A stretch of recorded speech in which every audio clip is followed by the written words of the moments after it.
Ballad of Black Tom by Victor Laval. Read for you by Kevin R. Free. Part 1. Tommy Tester. 1. People who move to New York always make the same mistake. They can't see the place. This is true of Manhattan, but even the outer boroughs too, be it Flushing Meadows in Queens or Red Hook in Brooklyn. They come looking for magic, whether evil or good, and nothing will convince them it isn't here. This wasn't all bad, though. Some New Yorkers had learned how to make a living from this error in thinking. Charles Thomas Tester, for one. The morning of most importance began with a trip from Charles's apartment in Harlem. He'd been hired to make a delivery to a house out in Queens. He shared the crib in Harlem with his ailing father, Otis, a man who'd been dying ever since his wife of 21 years expired.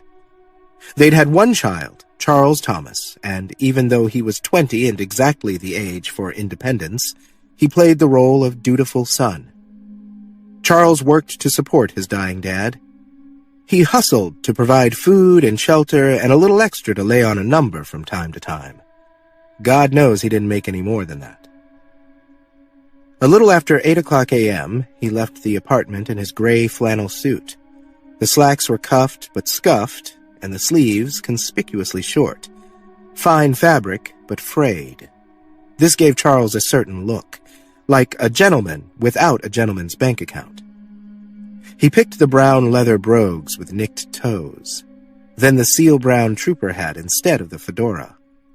The trooper hat's brim showed its age and wear, and this was good for his hustle, too.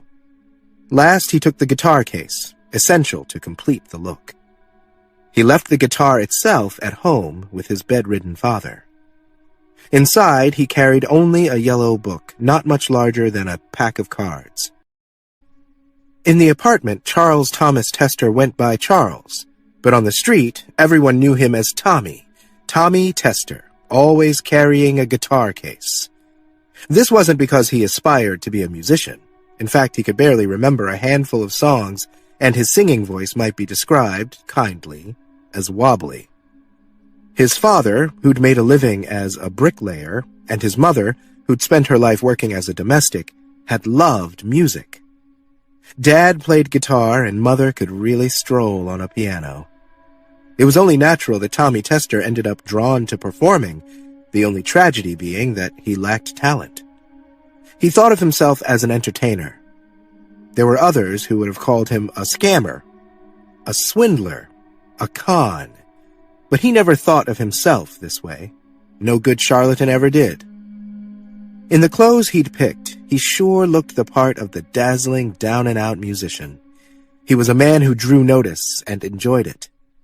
He walked to the train station as if he were on his way to play a rent party alongside Willie the Lion Smith, and Tommy had played with Willie's band once.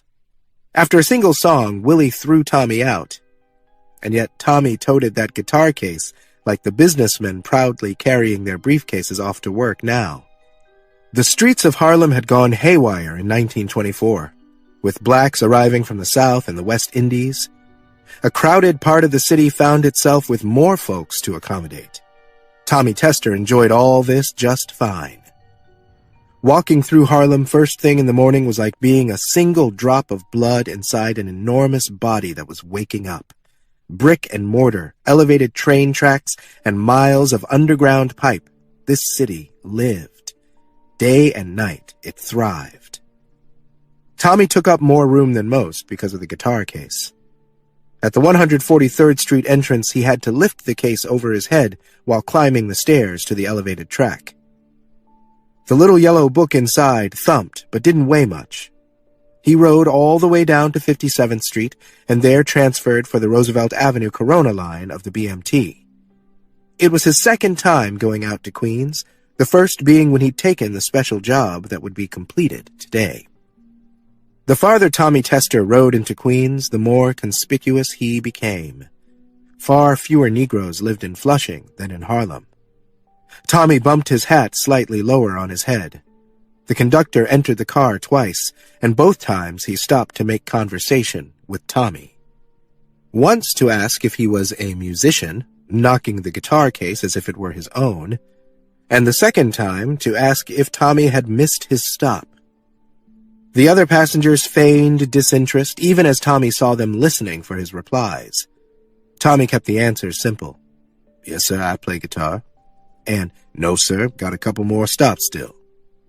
Becoming unremarkable, invisible, compliant, these were useful tricks for a black man in an all-white neighborhood, survival techniques.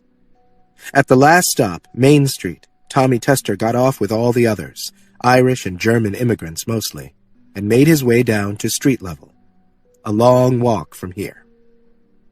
The whole way, Tommy marveled at the broad streets and garden apartments.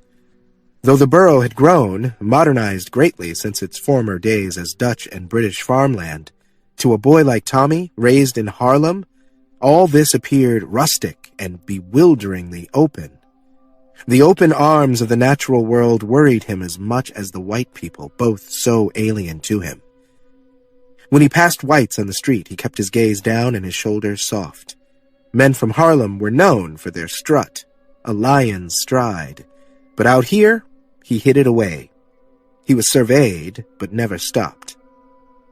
His foot-shuffling disguise held up fine. And finally, amid the blocks and blocks of newly built garden apartments, Tommy Tester found his destination. A private home, small and nearly lost in a copse of trees, the rest of the block taken up by a mortuary. The private place grew like a tumor on the house of the dead. Tommy Tester turned up the walkway and didn't even have to knock. Before he'd climbed the 3 steps, the front door cracked open. A tall, gaunt woman stood in the doorway, half in shadows. Ma-At. That was the name he had for her, the only one she answered to. She'd hired him like this, on this doorstep, through a half-open door. Word had traveled to Harlem that she needed help, and he was the type of man who could acquire what she needed. Summoned to her door and given a job without being invited in. The same would happen now. He understood, or could at least guess at the reason. What would the neighbors say if this woman had Negroes coming freely into her home?